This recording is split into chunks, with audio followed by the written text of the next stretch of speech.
Okay, so a contract एक contract होता है, एक अग्रीमेंट जो कि इन्फोर्सेबल बाय लॉ होता है। According to section 2H of Indian contract act 1872, the contract is an agreement और प्रॉमिस इन्फोर्सेबल बाय लॉ। तो जो एक कॉन्ट्रैक्ट होता है वो बेसिकली अग्रीमेंट और इन्फोर्सेबल बाय लॉ होता है। Every contract is an agreement, हर कॉन्ट्रैक्ट एक अग्रीमेंट होता है, लेकिन हर अग्रीमेंट एक कॉन्ट्रैक्ट नहीं होती। So next we come to essentials of elements of valid contract. सबसे पहला हमारे पास है ऑफ़र एंड एक्सेप्टेंस।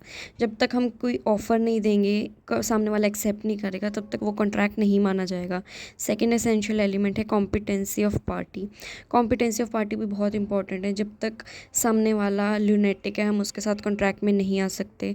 अगर सामने वाला कोई क्रिमिनल है, डिस्क्वालीफाइड बाय लॉ है, तो हम उसके साथ कॉन्ट्रैक्ट में नहीं आ सकते। If a person is minor, हम उसके साथ कॉन्ट्रैक्ट में नहीं आ सकते।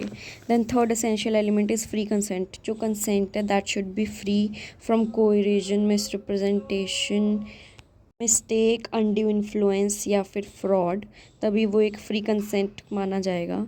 Then next is lawful object. जो भी हमारा ऑब्जेक्ट होगा किसी भी कॉन्ट्रैक्ट को करने का, वो लॉफुल होना चाहिए, लीगल नहीं होना चाहिए। Then we have lawful consideration. जो भी कंसिडरेशन हो वो लॉफुल हो, जो भी हम बदले में सामने वाले को दें या सामने वाले से रिसीव करें वो लॉफुल होना चाहिए, इलीगल नहीं। Sixth we have intention to enter into contract.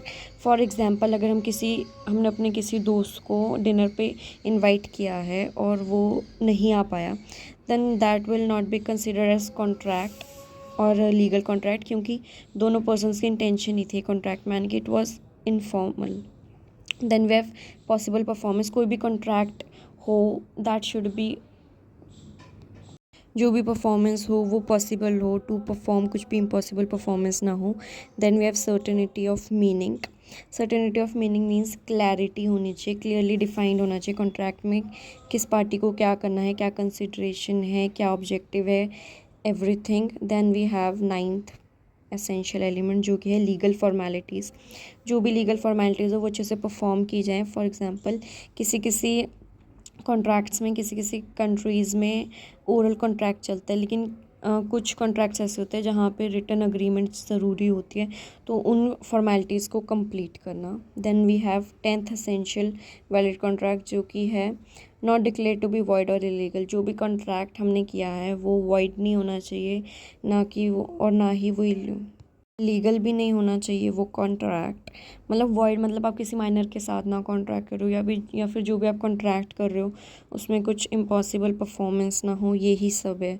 तो ये आते हैं हमारे पास 10 essential elements of a valid contract. तो in a summary, contract is basically एक अग्रीमेंट है जो कि एनफोर्सेबल बाय लॉ है। और बेसिकली हमें ये ध्यान में रखना है कि every contract is an agreement, पर every agreement is not a contract. और इसके 10 एसेंशियल एलिमेंट्स है जो कि offer and acceptance, competency to party, free consent, lawful object, lawful consideration, intention to enter into a contract, possible performance, certainty of meaning, legal formalities, not declare to be void और illegal. अगर आप ये question attempt करते हैं तो आपके 15 number आसानी से आपको मिल जाएंगे। Thank you so much.